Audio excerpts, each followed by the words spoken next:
A road trip across the Americas for a busload of migrants who are stuck between a humanitarian rock and a political hard place. Over the last year, thousands of migrants have entered the US illegally through the southern border, many of them being transported from the southern states to states like New York, which reluctantly took them in. But as the migrant crisis has worsened, New York has tried to alleviate the strain on them by encouraging migrants through free transport and legal loopholes to seek asylum in Canada. This came as a shock to the Canadians, whilst the New York City Mayor, Eric Adams, has said that he is letting them move on with their pursuit of this dream. Is this really the case, or are migrants being used as political pawns instead of being thought of as humans? Has the US handled the migrant crisis well? What should New York have done with its buses of migrants?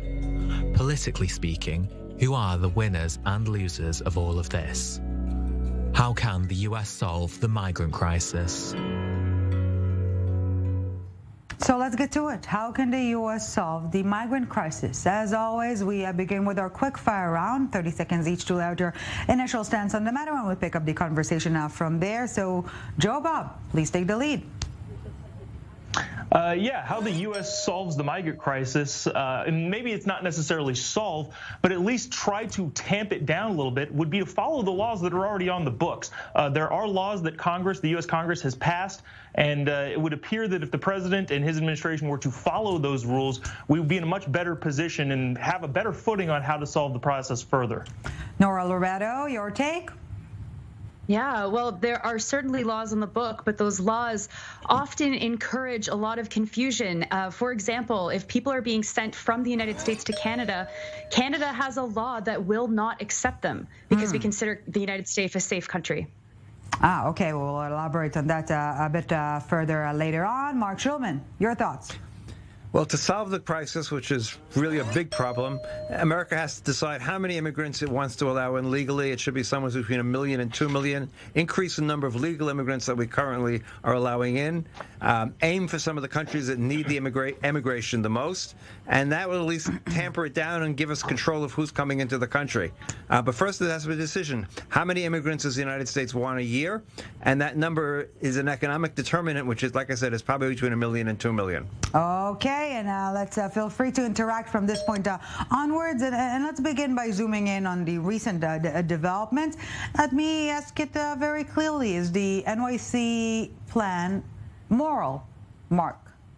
No, I mean, of course not. It's a political game. It's a political game that's being played by Republicans and Democrats in the United States right now. The Republicans are using it as a cudgel against the Biden administration for not dealing with the immigration crisis. There were all these, attempts, DeSantis bringing buses to New York, and so Adams is replying by sending a bus to Canada. I mean, it's all ridiculous. None of that helps the migrants, and none of it solves the problem. And that's really the problem, is that no one wants to really solve the problem because Congress is not willing to compromise on the issue of immigration. And that's what's really necessary. There's been an immigration bill floating around Congress, bipartisan, for the last 10 years practically, and the extremists on both sides, both parties, will never allow it to come to a vote, and therefore this crisis gets worse and worse every year. Well, before we elaborate on politics, I do want to insist on the basic notion here. Is it moral, Nora? No, it isn't at all. And I think that it's not even fair to say that they're sending buses to the border, because they're not doing that. Right. They're saying to migrants, you can go anywhere. And then, they choose to go to Plattsburgh, which is about 30 to 45 minutes by taxi to the border, where they have to cross by foot because it is illegal for them to claim asylum at an official border crossing from the United States. And so, as Canadians, we can't even say, but these buses of people need to be helped, they need to be given services, because there aren't actually buses coming directly here. Instead, there are individuals who are having to walk across the border. And I should remind folks, it's very cold right now. There's a ton of snow. And as recently as in the past month, someone died crossing the border from Canada to going back to the United States to see his family. The reality is our borders are too strong, actually. They split up families. They result in situations like this with migrants dying as they try to cross the borders or losing fingers and toes. That's also happened in different border crossings between Canada and the United States. And so there's no morality in this at all. Well, morality, yes or no? And Jobob, you're obviously, feel free to chime in on that. But let me add to this boiling pot already. Should it be financed by taxpayers' money, this moral plan, yes or no?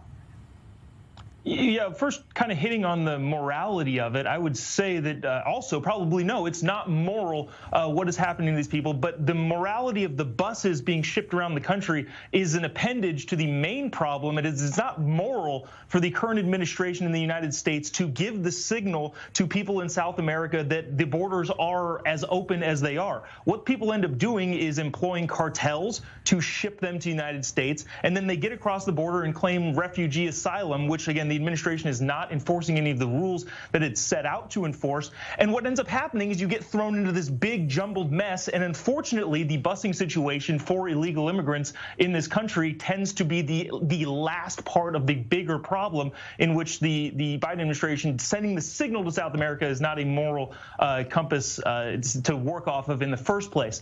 As far as the political stunt of it is, yes, there are political stunts being played, but the problem is they're coming from two different sides. The right side, the conservative side of the United States, governors sending buses off to sanctuary states like New York and California, are saying, hey, we can't physically handle this problem. It's less of politics and more about actual infrastructure. And they're sending them to places who said, yes, we're welcome and open. And now those places are sending them elsewhere. So it is political in nature, but it's a very, very different political move based on where they're coming from and where they're going to, and then from there where they're going to, from where they're coming from. So it's much more complicated than just one big political move. It's not a Biden administration problem. This problem has been going on for 30 years at this point, through different administrations, from the Bush administration to Trump to Obama, and all the administrations. This problem has existed. The problem is that the United States is a magnet for people all over the world. It's been that way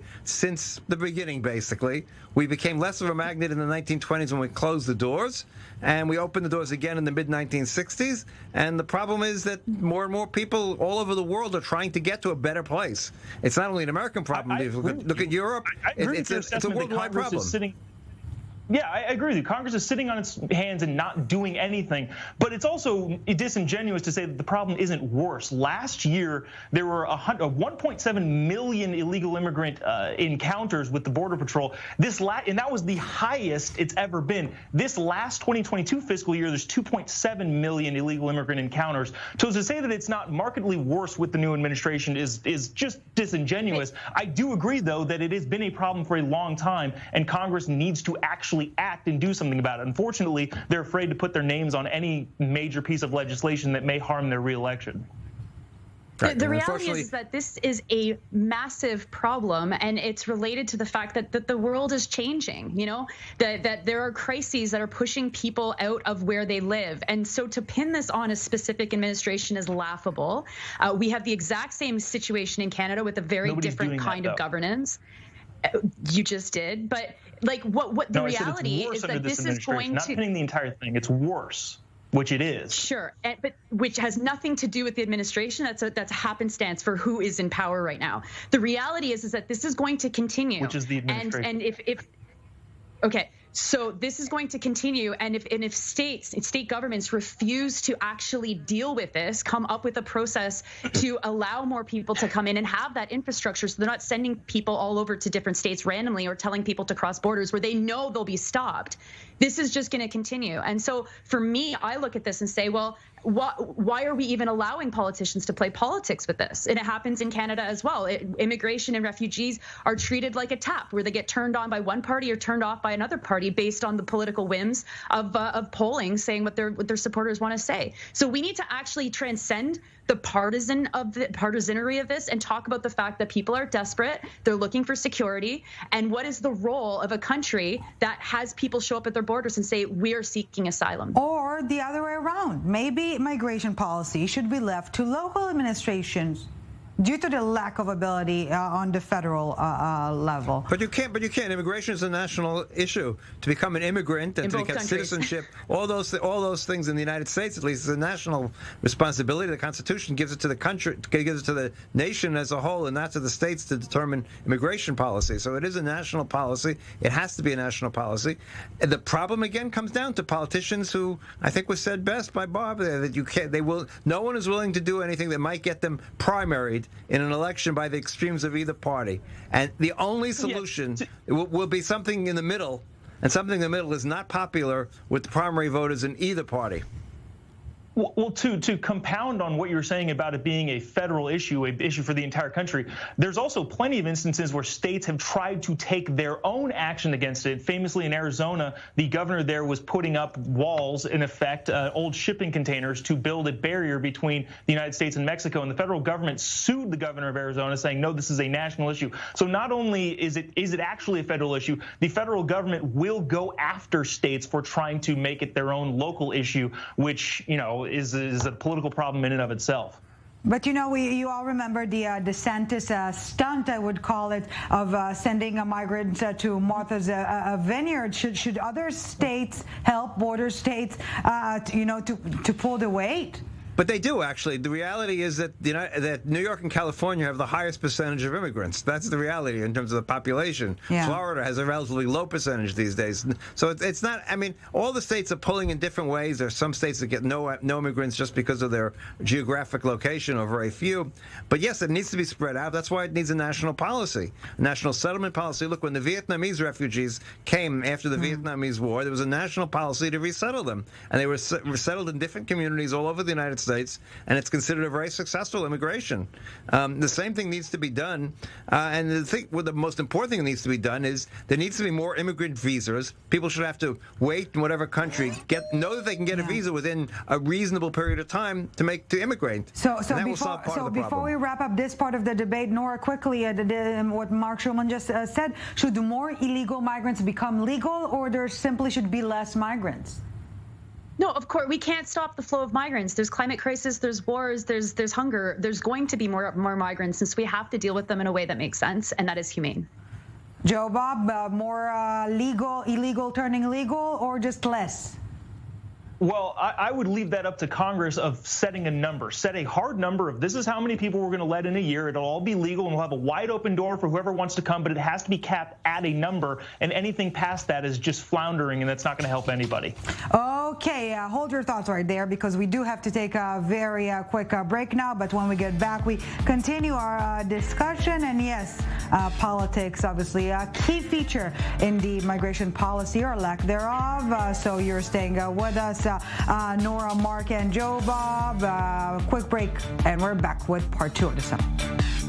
Welcome back to the summit. Still with us, Marc Schulman, Nora, Loreto, and Jobob. Thank you for staying with us. We're also staying on topic, of course, but first let's take a listen to New York Mayor Eric Adams, who, by the way, spent a night, Friday night, at one of the new migrant shelters in Brooklyn amid some criticism over the humanitarian and safety conditions there, saying we're merely giving those migrants a push forward in their pursuit of a better life, just not here. Let's take a listen. Those who are seeking to go somewhere else, not who we are pushing or forcing, those who are seeking to go somewhere else. We are helping in the reticketing process. We found that people had other destinations. Some want to go to Canada, some want to go to warmer states, and we are there for them as long as they continue to move on with their pursuit of this dream. So, dear panelists, let's get to it. Do politicians actually care about migrants, or are they used as political pawns here? Nora, please take the lead. Your 30 seconds are on. Yeah, no, there's no question that they're used as political pawns. I think if we were putting the migrants' voices first and their needs first, we would be talking about paths to citizenship, paths to employment, access to healthcare, rather than who gets how many and where they put them and how do we stash them, and talking about migrants as if they're frankly not human. And I think that is really what drives what is so wrong about this conversation. Marc? Well, without doubt, they're political pawns in that sense. No one is looking at them as individuals, except in the extreme cases, let's say the separation of children during the Trump administration. People actually realize there are real people involved here. But they're political pawns on each side of the game. It's terrible. And I'm ashamed for everybody, and there's no humanity involved in how one deals with migrants, and that's really a problem. Yeah, always being dubbed as the migrant problem, the migrant issue. Jobob, your thoughts? Yeah, to answer the question of do politicians actually care about migrants, I would say, yeah, they do. But of course, you can't prioritize only one sole specific thing at the cost of all of the other things you're supposed to be in charge of. Nobody's saying that these people aren't people, but at the same time, people call them political stunts, but you can also say they're just being brought attention to a very, very difficult situation that nobody seems to want to try and solve. And let's feel free to interact from this point onwards. Jobob, politically speaking, who are the winners and losers here? In terms of what actually happens in the elections, I think you're going to see a lot of Democrats, but the lefty side of the aisle that's more willing to have open borders being the losers. I think there's a huge poll that came out. Joe Biden is in like the 20% range of approval rating over how he's handled the border. And so politically, I think it's going to damage a lot of the lefty politicians, especially how poorly this whole operation has been handled since they've taken office. And yes, I'm aware that it's not their fault specifically, but they've made it worse. I don't think they made it worse, and I hate using the lefty politicians open borders, because no one is in favor of open borders that I know of on any part of the American political scene. No one wants open borders. No one wants to go to, we can go prior to 1922. The United States had open borders. You came to Ellis Island. If you were healthy, you were let in, period. That was open borders. No one is in favoring that. The problem is no one is willing to solve it. The Republicans have used it much more effectively as a political tool because amongst the Republican Party, there are those that were against immigration altogether, so it's easier to be against immigrants if you're on the far right of the Republican Party. The Democrats have a much more complicated situation because they're not against immigration and they don't really have a solution how to solve the current problem, because no one really does. Let's be honest, we've been talking about it for 20 minutes. We don't really have solutions. We have ideas, but we don't have solutions, and no American politician has had a solution. Reagan tried it. He legalized millions of immigrants. It was a good idea, but it didn't end up working because we're back to the same place we were 30 years later or 40 years later. Perhaps not a solution, but combining problems here, both in Canada and in the U.S., major labor shortages.